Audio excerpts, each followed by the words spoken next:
Guys, so this is going to be a super quick response video. A few moms from the group have asked me about pre-writing words. What are they and how do you introduce them to your children? So in this video today, I'm going to share some activity ideas and tips that you can do at home so that your child learns to write later in life. So basically, we need children to practice works that are going to help him or her strengthen the pincer grip, okay, the 3-finger touch grip, okay. And the activities that I'm going to show, just few of them, but then there are so many others that you can similarly do at home, and these works are going to ensure that the child will get that free flowing grip when he starts his formal writing, writing seamlessly rather than struggling and applying too much pressure while writing. And all these works are going to be introduced to a child in a way that he's really going to enjoy it. There is no pressure, okay. And formal handwriting lessons should not really be started early on, and all that you really need to focus for younger toddlers, for your 2-year-olds, 3-year-olds, 4-year-olds, is a lot of pre-writing words. And today this is what exactly I'm going to talk to you guys about. Now, when I talk about pre-writing works, I like to divide them into 3 categories, but again, these 3 categories are interconnected. But again, for the simplicity of this video, let's just talk about them. The first one that I really like to focus on are the practical life works, your kinds like spooning and transferring and scooping activities, letting the child help you around the house, all sort of practical life works. Second, your fine motor skills. Now again, when the child is doing practical life works, fine motor skills are covered automatically. And third are your gross motor activities.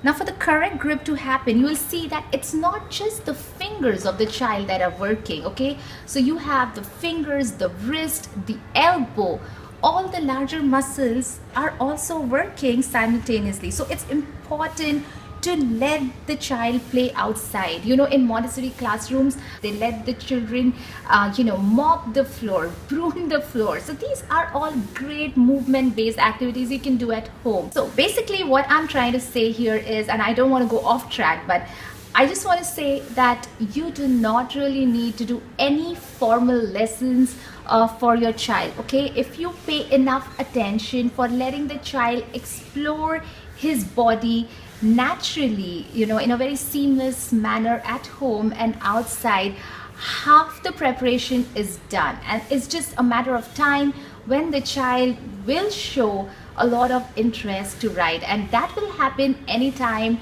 around 4.5 plus. So do not push it before that. I guess without much ado, I'm just going to show you some examples really quick. Right, so let's start with few examples of practical life works. You can start with something like a dry pouring work. So basically just give same size 2 containers to your child. Let the child use his hands to transfer the contents from one container to the other. Once he shows interest in this, you can move on to wet pouring.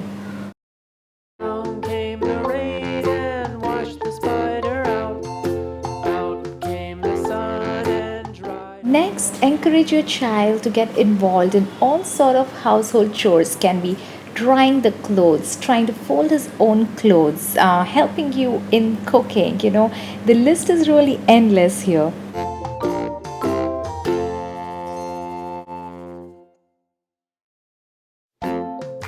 Also buy a Montessori inspired dressing framework, or you can easily DIY it at home too. One great example is any sort of lacing or beading or threading work. Also clay work, again a fabulous way to strengthen those little fingers.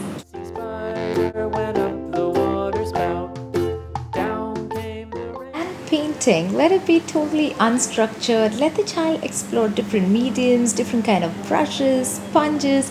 Let him even use his hands and fingers for painting.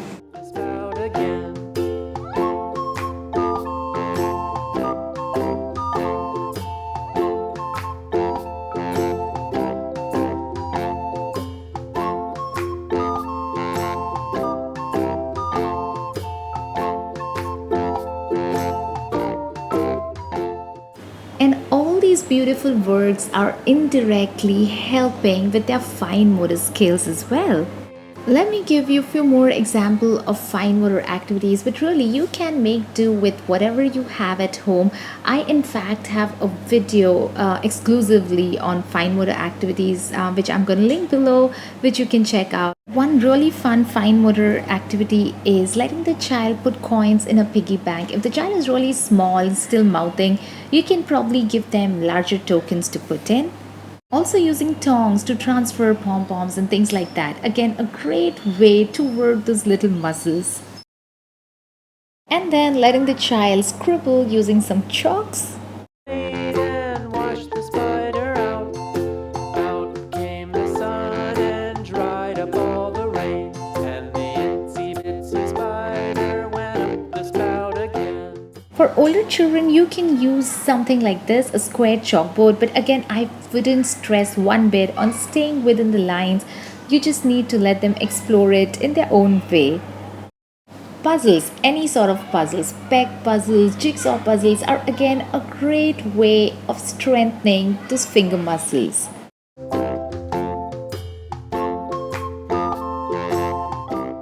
And then you can progress to tracing. In Montessori, you have the beautiful metal insets, but at home, you can kind of make do with whatever you have.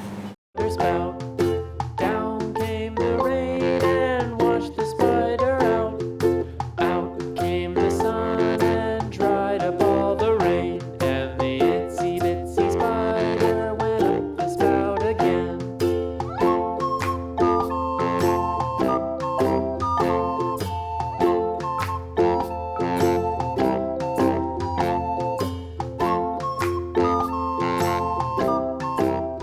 The child is showing enough interest, you can teach them how to draw lines and let them just explore it in a very unstructured way. You can, introduce sleeping lines, standing lines, wavy lines, curved lines. Okay, so the whole idea here is to just let them explore their grip. And the itsy bitsy spider went up the spout again.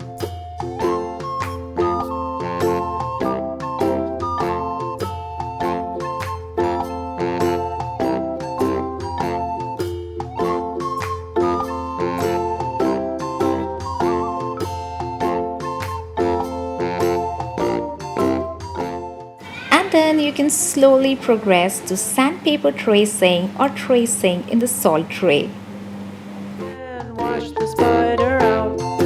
Out came the sun. And most importantly, the cross motor activities, be it at home or outdoorsy.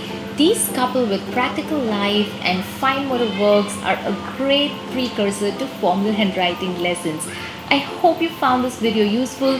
I wanted to keep it super simple, and if you have any more queries, please drop them as comments below. I would love to answer them, and I'll see you guys around. Until then, bye.